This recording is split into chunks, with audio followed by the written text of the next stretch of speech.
About 5 years ago, I lived downtown in a major city in the US. I've always been a night person, so I would often find myself bored after my roommate, who was decidedly not a night person, went to sleep. To pass the time, I used to go for long walks and spend the time thinking.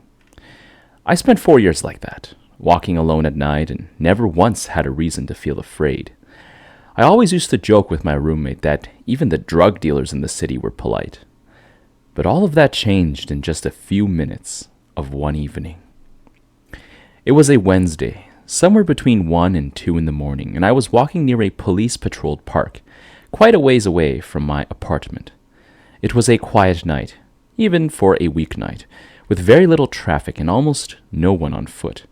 The park, as it was most nights, was completely empty. I turned down a short side street in order to loop back to my apartment, when I first noticed him. At the far end of the street, on my side, was the silhouette of a man dancing. It was a strange dance, similar to a waltz, but he finished each box with an odd forward stride. I guess you can say he was dance walking, headed straight for me. Deciding he was probably drunk, I stepped as close as I could to the road to give him the majority of the sidewalk to pass by me. The closer he got, the more I realized how gracefully he was moving. He was very tall and lanky and wearing an old suit. He danced closer still until I could make out his face. His eyes were open, wide, and wild, head tilted back slightly, looking off at the sky. His mouth was formed in a painfully wide cartoon of a smile. Between the eyes and the smile, I decided to cross the street before he danced any closer. I took my eyes off of him to cross the empty street. As I reached the other side, I glanced back and then stopped dead in my tracks. He had stopped dancing and was standing with one foot in the street, perfectly parallel to me. He was facing me, but still looking skyward, smile still wide on his lips. I was completely and utterly unnerved by this. I started walking again, but kept my eyes on the man. He didn't move. Once I had put about a half a block between us, I turned away from him for a moment to watch the sidewalk in front of me. The street and sidewalk ahead of me were completely empty. Still unnerved, I looked back to where he had been standing, and that's when I found him gone. For the briefest of moments, I felt relieved, until I noticed him. He had crossed the street and was now slightly crouched down. I couldn't tell for sure due to the distance and the shadows, but I was certain he was facing me. I had looked away from him for no more than 10 seconds, so it was clear that he had moved fast. I was so shocked that I stood there for some time staring at him. And then he started moving towards me again. He took giant, exaggerated, tiptoed steps as if he were a cartoon character sneaking up on someone, except he was moving very, very, very quickly. I'd like to say at this point I ran away or pulled out my pepper spray or my cell phone or anything at all, but I didn't.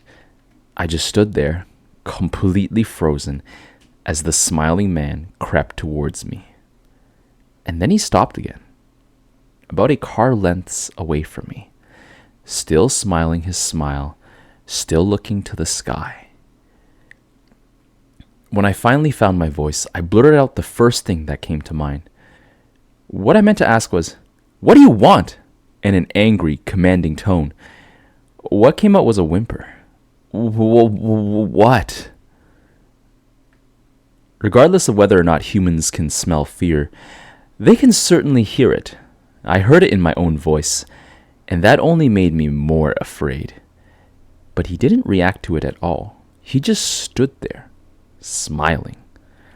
And then, after what felt like forever, he turned around, very slowly, and started dance walking away. Just like that. Not wanting to turn my back to him again, I watched him go until he was far enough away to almost be out of sight. And then I realized something. He wasn't moving away anymore, nor was he dancing. I watched in horror as the distant shape of him grew larger and larger. He was coming back my way, and this time he was running. I ran. I ran until I was off of the side of the road and back onto a better well-lit road with sparse traffic. Looking behind me then, he was nowhere to be found. The rest of the way home, I kept glancing over my shoulder, always expecting to see that smiling man. But he was never there. I lived in that city for 6 months after that night, and I never went out for another walk at night. There was something about his face that always haunted me. He didn't look drunk. He didn't look high. He looked completely and utterly insane. And that's a very, very scary thing to see. Hello. That's the end of our story. If you're still here at this point, you must have enjoyed this story. Consider supporting my channel by subscribing, ringing the notification bell, or sharing this with a friend. Additionally, you can support me on Patreon if you would really love to help me grow my channel.